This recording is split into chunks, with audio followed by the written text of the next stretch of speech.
Si vous permettez, je voudrais vous interroger sur la situation des droits de l'homme en France, parce que la France Oui, aussi, oui, ces oui. derniers temps, a été violemment critiquée par Amnesty International, mais aussi par la Cour européenne des droits de l'homme sur les multiples cas de violation des droits humains dans ce pays. Oui. Euh, alors ça, c'est une évolution très récente. C'est vraiment lié à la présidence de Nicolas Sarkozy. Bon, il y avait des problèmes très graves dans les prisons françaises qu'on n'arrivait pas à résoudre, mais enfin il y avait un début d'amélioration.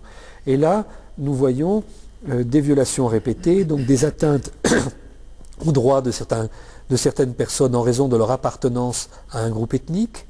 Donc ce qu'a relevé la Cour européenne des droits de l'homme. Nous voyons toujours des problèmes dans les prisons. Les conditions de détention sont de manière constante à caractère inhumain dans plusieurs établissements pénitentiaires français.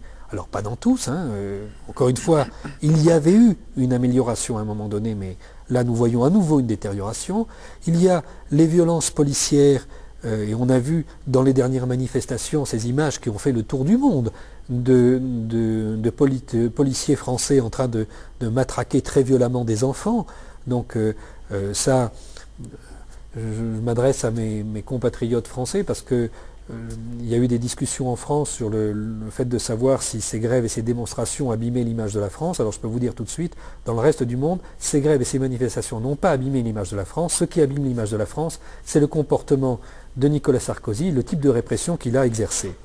Bon. Et puis, nous voyons des choses nouvelles. Les atteintes à la presse sont absolument incroyables. Là, un hebdomadaire français, Le Canard enchaîné, vient de publier un article où il explique comment la nouvelle police politique qui a été installée par M. Sarkozy en faisant la fusion de la DST et des renseignements généraux, il a créé une nouvelle police politique et que celle-ci a des unités qui sont chargées d'espionner les journalistes, non seulement pour connaître leurs sources, comme on dit, mais pour les empêcher de faire leur travail. Bon. Et là, il y a juste un début de prise de conscience en France de ce phénomène-là.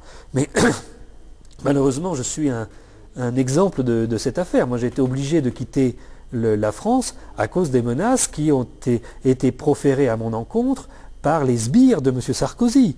Hein. Et ceux-ci, ils l'ont fait suivre des faits. J'ai été me réfugier au Proche-Orient et au mois de février dernier, l'Élysée a envoyé une équipe de barbouzes pour essayer de m'enlever.